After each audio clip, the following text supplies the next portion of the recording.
Right, turn to this now. The Independent Electoral Commission is reviewing all objections raised over the voters' roll and is expected to make final decisions by next week. The deadline to submit complaints was Monday as the country gears up for elections in late May. Let's speak now about this and more with IEC Deputy Chief Electoral Officer Masego Sheburi.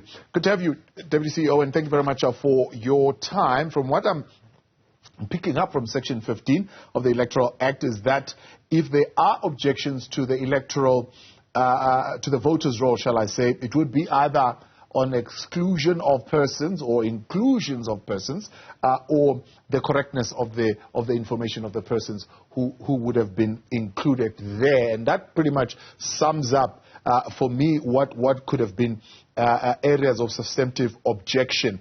And then there are processes that would need to have been followed in order to do that. Talk to us then about that particular process. Has there been any evidence submitted of irregularities in the voters' roll along those lines? And are there any investigations that you're currently carrying out as far as those objections are concerned? Thank you, Chabo. Let's put it this way. In terms of the scheme, the administration, meaning the Chief Electoral Officer and the staff of the Commission, are responsible for registering voters and compiling a voters' roll. Ahead of each election, that voters' roll is made available to contestants and every interested person. You can inspect the voters' roll and you may raise an objection in the terms that you've just explained in terms of Section 15. That period ahead of the elections that we are going into was open from the 26th of February and it closed on Monday, the 4th of March.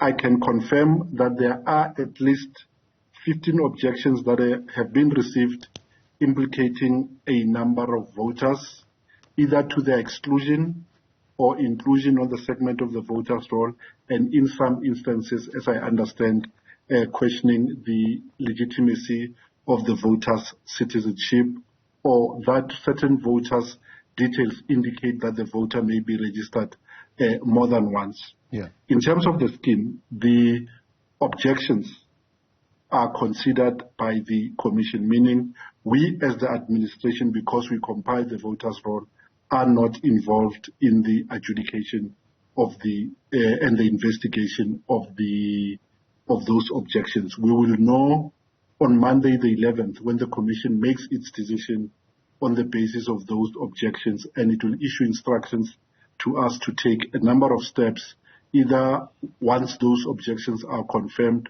or if those objections have been dismissed. So we will give effect to the direction of the Commission, and the Chief Electoral Officer will then have to issue and certify a voters' roll, which voters' roll will be the one that will be provided at voting stations and used for this election. Beyond that point, it will no longer be competent for anyone to raise an objection based on the voters' roll. So let's look at, for example, a typical example of what happened in June 2023, right, with that by-election and the Good Party coming to you and saying, look, we have reason to believe that there could be some voter fraud that particularly would have happened in terms of people being bussed in to come and vote and register, rather, in a ward that they're not supposed to be at. The IEC then just looked at that complaint and said, look, it's too vague. So we're not going to investigate this. And we know what happened thereafter, and you went to courts and whatnot and so forth. At this particular point, of the 15 that you're talking about, have you looked at their objection? Have they submitted evidence? Is it something that you're saying, look, we are going to look into this? Or is it something that you can dismiss offhand and say it's too vague and therefore we're not going to look at it? The requirements are set out in section 15. One of those is that a party that raises an objection must serve that objection on the person against whom the objection is made. That is one of the foundational requirements for an objection. And as I said, I have not had sight of those objections because it is deliberate. The scheme makes it that way because I was involved in the compilation of the voters' roll. I cannot adjudicate or correct the mistake that I have made if it is proven that there are mistakes. We will know, like the rest of all South Africans, on the 11th, once the Commission has made determinations and concluded its investigations into the 15 objections raised. As far as you are concerned, where you are sitting right now, is there, I mean, there are people who are making claims like there are people who don't live in the province of KwaZulu-Natal who would have been brought in to KwaZulu-Natal to go and register in that province to improve the fate of the ANC. I mean, have you picked up anything of that nature that would say these people could have been, brought in here and maybe they are registered under one home address or something similar to that could be a red flag for you?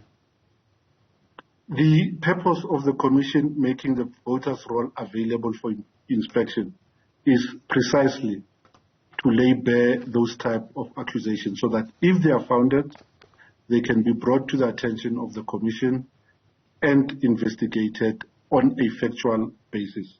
To the extent that there are only 15 objections, confirms that people who made those spurious allegations could not find a basis or factual objections based on the voters' roll that was made available for inspection. On its own, the Commission takes steps to ensure that people are registered only in their correct segment and that their names appear only once in a segment of the voters' roll. Let me hasten to add that in the work that we've done ahead of this election and during by-elections, there have been a number of allegations of busing in of voters. We are yet to establish that there is a pattern or that there has been significant shift of persons from one province to another in a manner that could influence the outcome of election. We know we have a transient population, so we cannot stop persons from re-registering in places in which they have moved to because we perceive or we profile those voters as having been bussed. Yeah.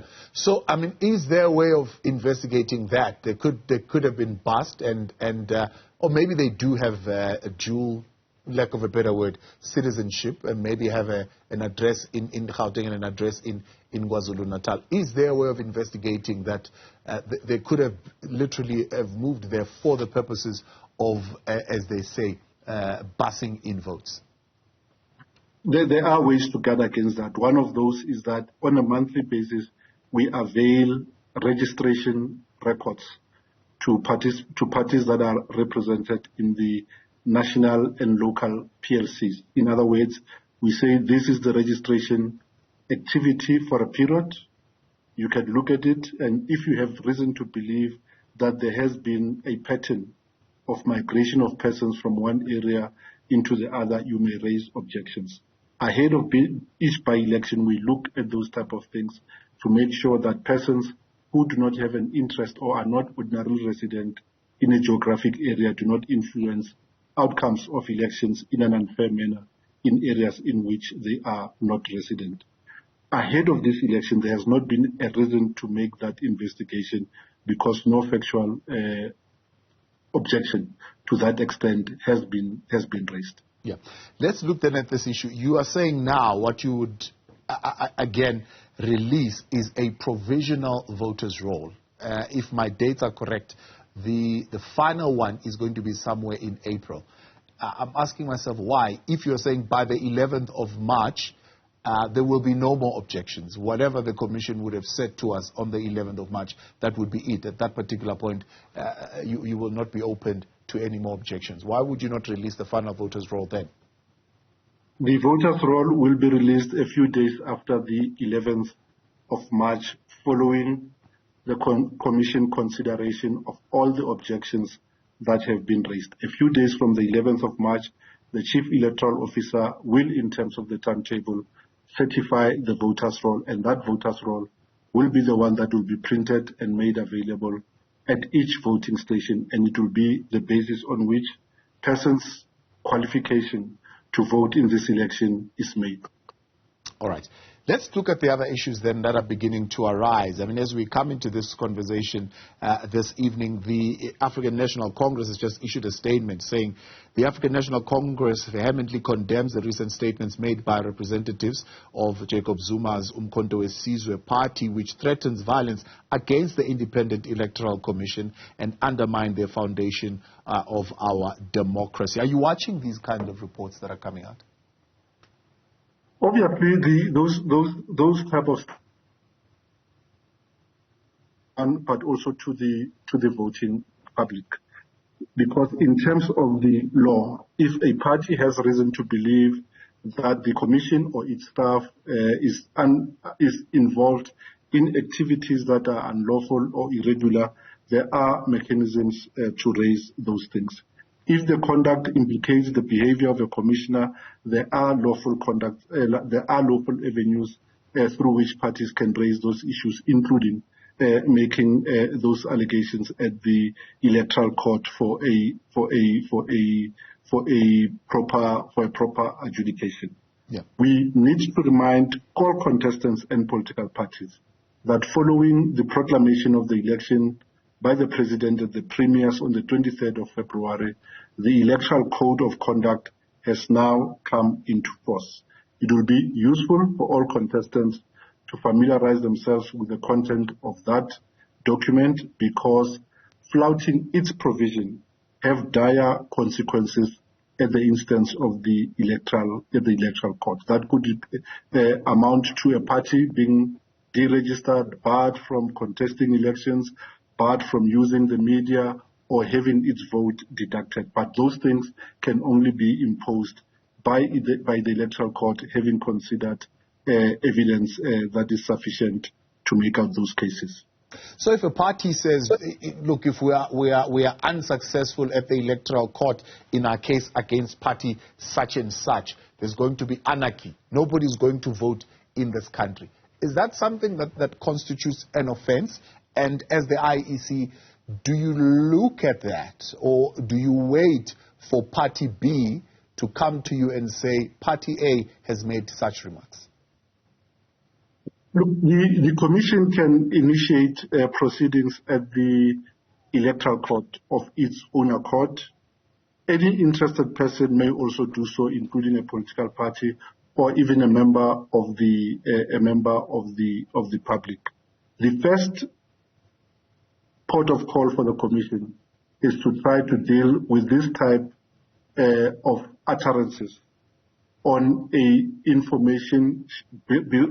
educational basis. In other words, to alert the parties that their conduct may constitute prohibited conduct, and that if the party persists with that type of behavior, then the Commission may be forced to look at the courts for recourse. The Commission will be holding individual bilateral meetings with all political parties that would meet the requirements to contest. And the Commission will, behind closed doors, raise sharply issues related to each specific party if there are issues worth raising. As it relates to the utterances made or attributable to members of the MK, if that party meets the requirements to contest, the Commission will raise those issues in the one-on-one meeting that the Commission is planning with all the parties that would have met the requirements to contest. So one-on-one meetings is something that I presume will only happen after Friday 1, when party lists would have been submitted, signatures and so on would have been submitted, and all the necessary deposits would have been made.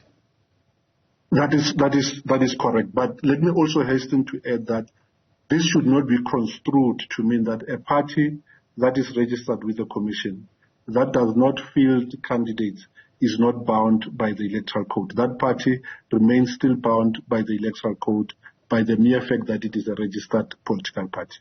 All right. Let's look ahead then. One of the things that we are seeing, at least for sure, is that Change Starts Now has pulled out and they have cited the threshold that would have been set to comply or to qualify as being prohibitive. We are anticipating that another party, apparently they're going to be making their press briefing at your offices, or outside your offices at least, is also going to be citing a similar kind of situation. Where you are sitting as the IEC, are you beginning to see the impact of the threshold as set, one being able to reduce the situation of party system fragmentation, in other words, having small parties forming out of bigger parties just for the sake of internal party politics? Two, reducing the issue of independents who really don't even begin to meet the threshold, beginning to pull out. Let me not offer you a direct response, Thabo, and say the following. The requirements for parties to contest, at least the requirement that parties must meet signature requirements equivalent to 15% of a quota for a seat in a previous election, have been part of our scheme at least since June last year. So parties had at least from June to start canvassing voters for signature requirements. That requirement did not become law on the day of publishing the timetable. We note that in December the court reduced the requirements as it relates to independent candidates, and late last month the court refused an invitation to extend a similar right-in relief as it related to unrepresented parties, because the court said it is not in the interest of justice to consider that matter on an urgent basis. Our view is that ultimately voters and the voting public must be the arbiters and must be the ones that affirm or repudiate the claims of independent parties, both represented and unrepresented, and it should not be the function of the electoral management body to play a gatekeeping role. That said, the requirement is set by Parliament, it is not set by us, and as a creature of statute, we can only implement that which is in our statute books.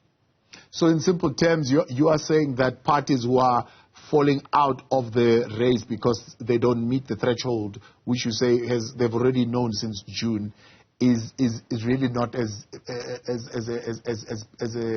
an effect of what you would have done. It's something that is in the laws, basically. And if they are failing to meet the threshold, they can't blame that on your constrained or compacted timetable. It is not related to the compacted timetable. We've also, in the past, indicated that the portal for capturing signature was available even before proclamation to enable and facilitate the capture of signatures by parties that are unrepresented and independent candidates. So that requirement has always been there. It is not an invention of the election timetable. So they've raised this with you, and I don't know what the answer is, and maybe it is probably in the public, that the Popia ACT is a hindrance in terms of collecting signatures and ID numbers. It's somewhat of a barrier. Again, in 2021, Parliament faced with the unregulated disclosure of personal information contained on the voters' roll, took a decision that sought to strike a balance between freeness and fairness of an election, and therefore making information available to facilitate freeness and fairness of election, but balancing that with the imperative to safeguard personal information of voters. So Parliament took a decision. It says the voters' roll will contain voter details, but that voters' roll will be the one that is used on election day by the Electoral Commission. For the voters' roll that is made available to parties or that is purchased by any interested party, that voters' roll will have the ID number of a voter redacted. There are conditions under which the Chief Electoral Officer is authorized to provide a voters' roll with full IDs, but a person must first meet those statutory requirements before a voters' roll with full IDs is made available. This has been already a requirement since 2021, and as we see it, it is not a binary either or, but a striking of a balance between two constitutional imperatives, i.e. free and fair election on the one hand, and on the other, to safeguard the personal information of persons who disclose the information to the Electoral Commission for purposes of election and nothing else. So I would not want my ID number linked to my physical address being available to everyone out there. There are circumstances under which the Commission is enabled in terms of the law to reveal more details on the voters' roll, but there are steps that should be met first before the CEO can do that. Masego Sheburi, appreciate your time. Thanks so much for joining us, Deputy Electoral Chief Electoral Officer with the IEC. Right.